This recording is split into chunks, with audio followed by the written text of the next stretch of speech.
mon ami. C'est un beau décor, hein.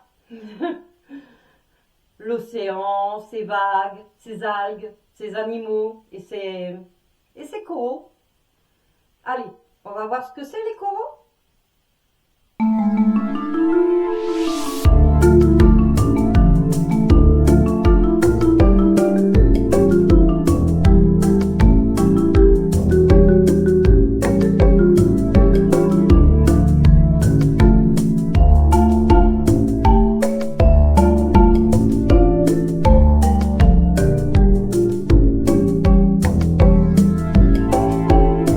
Les coraux se trouvent principalement dans les eaux chaudes des océans, mais leur répartition géographique est variée. La majorité des coraux se développent dans les mers chaudes, dans des eaux dont la température ne descend jamais en dessous de 20 degrés. Les plus grands récifs coralliens se trouvent en Australie, comme la Grande Barrière de Corail. Tu vois, ce qui ressemble à des rochers. Eh bien, ce sont des coraux. Et quand les coraux forment de genres de barrières, on appelle ça un récif corallien. C'est l'accumulation des squelettes de coraux et de nouveaux coraux s'y accrochent. On en trouve également dans des eaux froides. Ce ne sont pas les mêmes espèces et ils sont souvent en profondeur. En gros, on trouve des coraux dans presque tous les océans. Le corail n'est ni un minéral, ni une plante. Le corail est un animal. Et oui, un animal. Ces animaux peuvent vivre en colonie.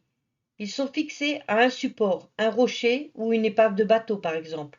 Ils produisent un genre de squelette calcaire qui constitue la base des récifs coralliens. Alors, le calcaire, c'est une roche sédimentaire. Il se forme principalement par accumulation de coquilles et de squelettes d'organismes marins. La craie que tu utilises pour écrire sur un tableau, c'est du calcaire par exemple.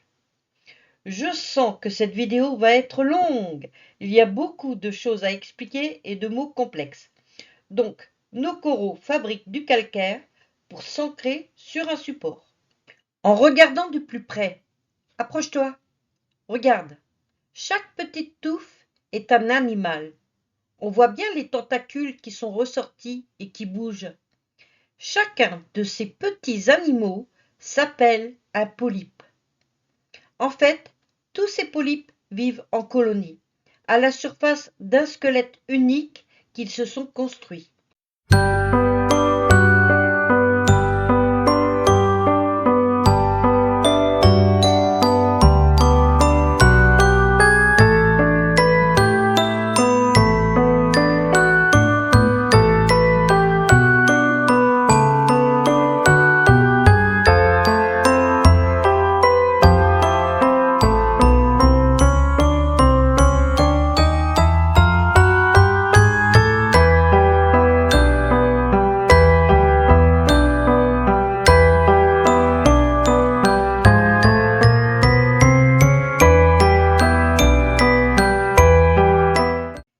Les polypes, donc, vivent tous à la surface du squelette, où chacun s'est constitué une petite loge.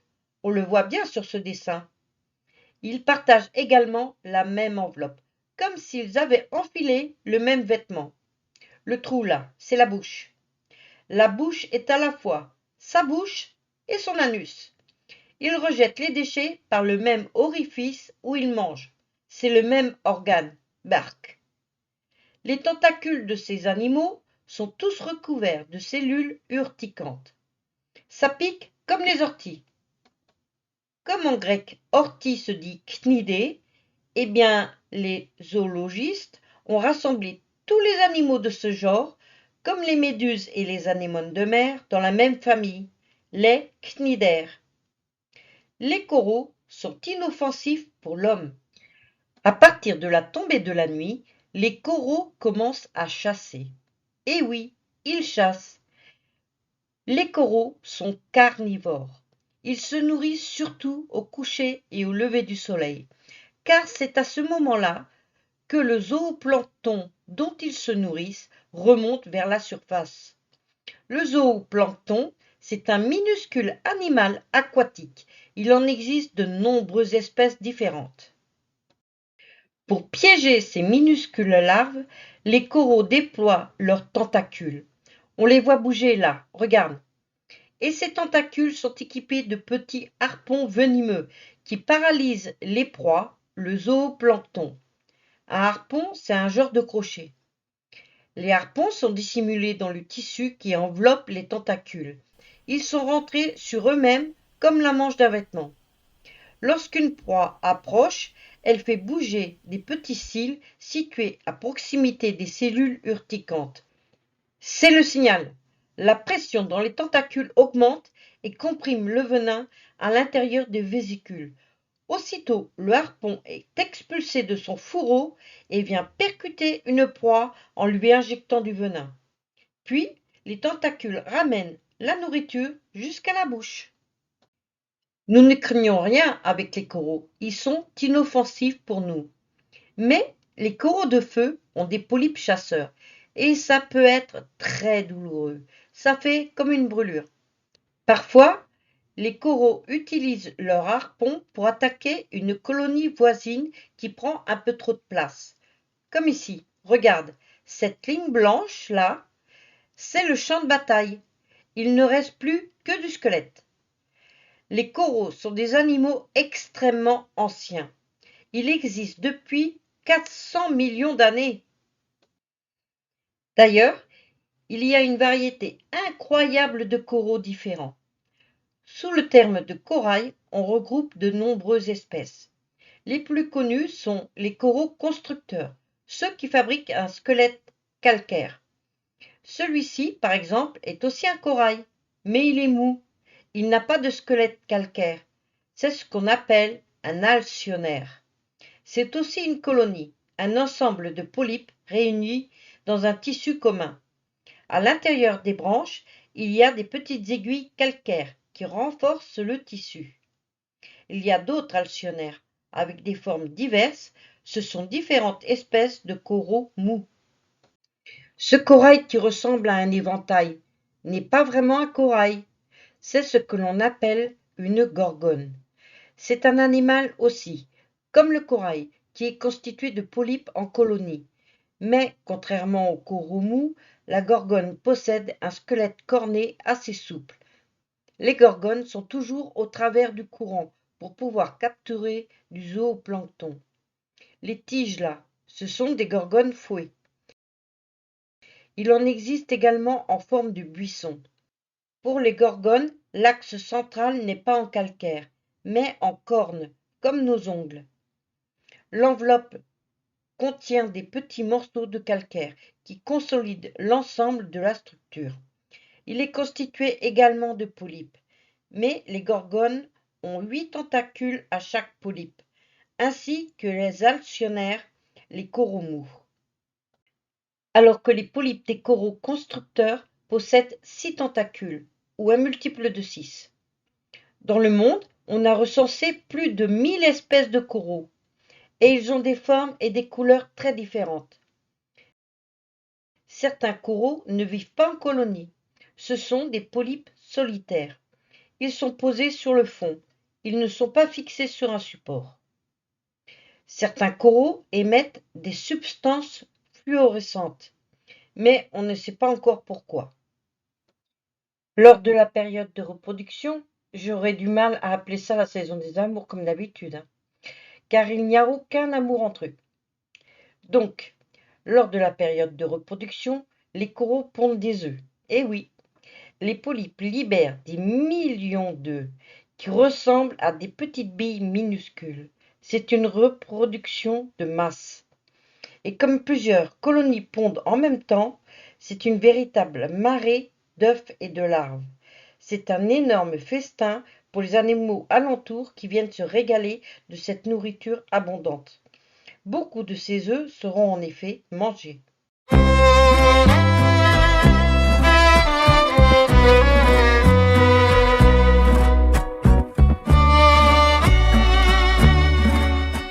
Certaines espèces sont hermaphrodites.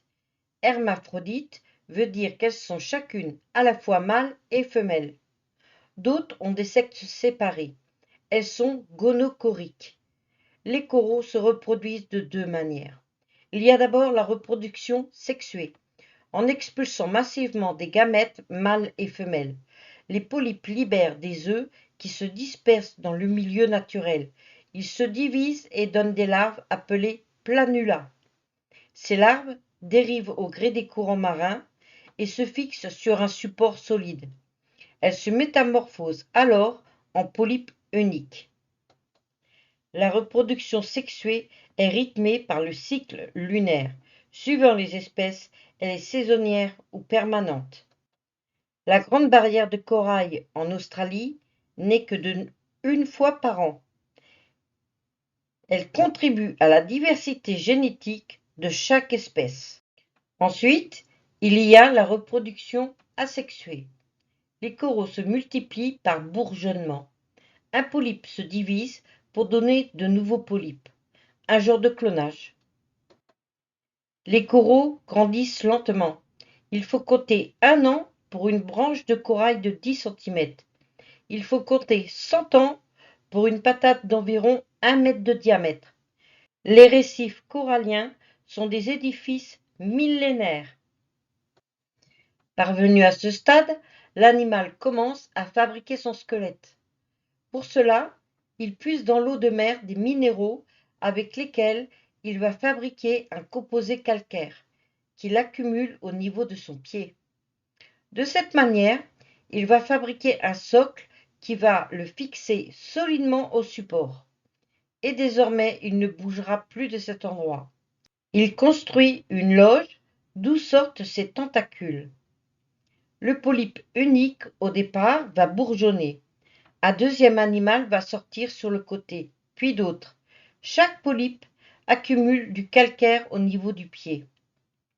Chaque polype construit sa loge sur le pied et ainsi la colonie va s'étendre au fur et à mesure que le pied va grossir et qu'il y aura plus de polypes. Le squelette ne cesse de grandir de cette façon. Certains scientifiques prélèvent des petits morceaux d'une colonie mère. Ils sont prélevés et placés sur des supports d'élevage. On le voit là, sur les ficelles. Tout ça, ce sont des morceaux de coraux, des boutures. Grâce à cette technique, on peut en replacer à des endroits où les récifs sont endommagés ou morts, avec un genre de colle qui est étudié pour ça, qui est écologique. Te rends-tu compte que les récifs peuvent faire plusieurs centaines de kilomètres de long sur quelques centaines de mètres de haut? Un récif, c'est comme un mur dans l'eau et fabriqué entièrement par les coraux.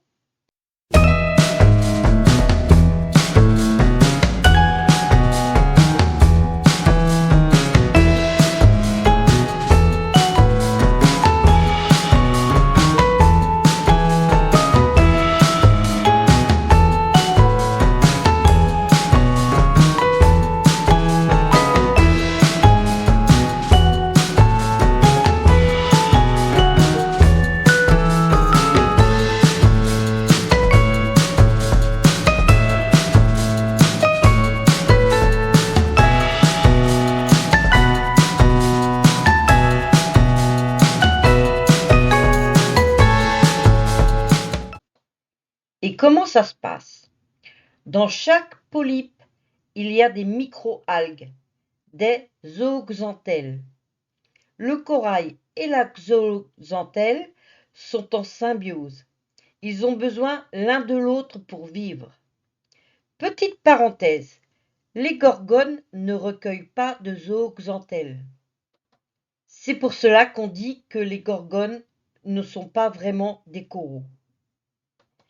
Ces micro-algues vivent à l'intérieur du tissu qui enveloppe le polype. Elles trouvent ici tout ce dont elles ont besoin. Comme tous les végétaux, les zooxanthelles ont besoin de dioxyde de carbone qui est fourni par le polype qui le rejette en respirant et également dans l'eau de mer. Grâce à l'énergie de la lumière, les zooxanthelles combinent ce dioxyde de carbone avec de l'hydrogène contenu dans l'eau de mer. Elles produisent des glucides, du sucre, et rejettent de l'oxygène. C'est ce que l'on appelle la photosynthèse. Une partie des glucides est utilisée par les zooxanthelles, mais l'essentiel est destiné aux polypes, qui consomment également l'oxygène rejeté au moment de la photosynthèse. Et la microalgue va consommer une partie des déchets du polype. Le polype et les zooxanthelles ont besoin l'un de l'autre pour vivre. Grâce à ces symbioses, les coraux parviennent à produire de grands récifs dans des eaux pourtant pauvres en nutriments. On trouve donc la majorité des coraux constructeurs dans des eaux tempérées. Certains vivent plus profond et parfois dans des eaux froides. Ces dernières années, les scientifiques ont découvert les récifs coralliens au large de la Norvège, pour dire que l'eau y est froide là. La variété de la faune et de la flore qui forment les récifs coralliens équivaut largement à celle des forêts tropicales d'Amazonie ou de la Nouvelle-Guinée.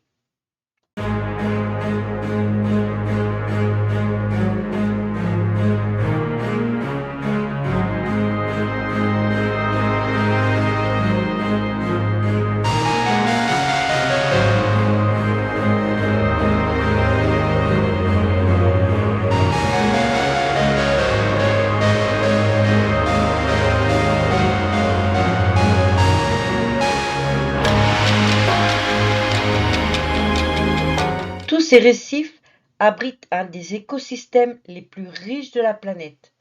On y a déjà recensé plus de 100 000 espèces d'animaux et de végétaux, et on en découvre de nouvelles espèces chaque année. Les récifs coralliens agissent comme un brise-lames autour des îles, c'est-à-dire qu'elles cassent les vagues. Cela ralentit l'érosion des plages et des côtes. Il est interdit de ramasser les coraux, ils sont protégés. Malheureusement, une bonne partie des récifs de la planète est aujourd'hui menacée, surtout dans les régions les plus peuplées par l'être humain. Les coraux souffrent de la pollution par les eaux usées ou les sédiments charriés par les rivières se jetant dans les océans, également par les marées noires.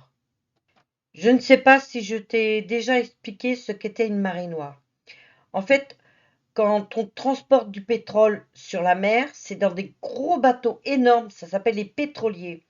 Et des fois, ces pétroliers, à cause de la tempête, eh ben, ils déchirent leur coque sur les rochers et le pétrole qui est à l'intérieur se disperse dans la mer. Et on appelle ça une marée noire parce que c'est noir, c'est dégoûtant. Ça fait crever les animaux, les poissons, les oiseaux, ça pollue, c'est horrible. J'ai peut-être dit un gros mot, je suis désolée. Mais en plus, c'est une question d'argent hein, de les transporter. Il y a des pays qui s'enrichissent avec ça. Et quand il y a une marée noire, bah, ils payent juste une petite amende. Enfin, pour eux, c'est une petite amende. Ils en ont rien à faire. C'est pas eux qui viennent nettoyer les plages, qui soignent les animaux, qui soignent les coraux. Enfin, soigner, je sais pas si on peut appeler ça soigner, mais c'est horrible, quoi. C'est toujours des bénévoles qui font ça, ou les scientifiques.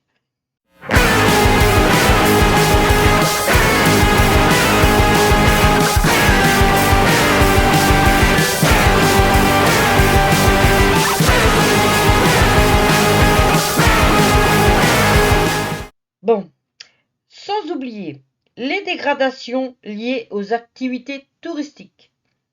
Eh oui, les bateaux qui passent à toute berzingue, qui déchirent les coraux, ou quand on marche avec des chaussures sur les tout petits coraux, ça les casse.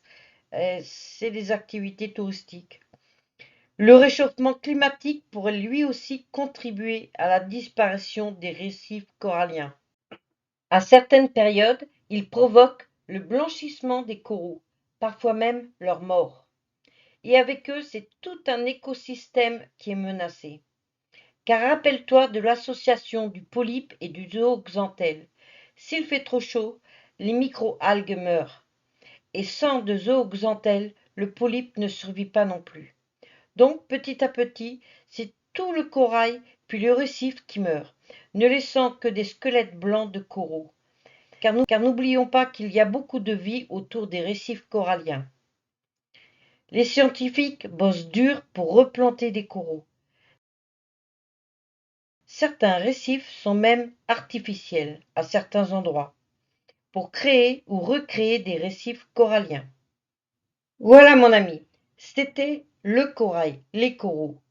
C'est un très gros dossier. J'ai essayé d'aller à l'essentiel.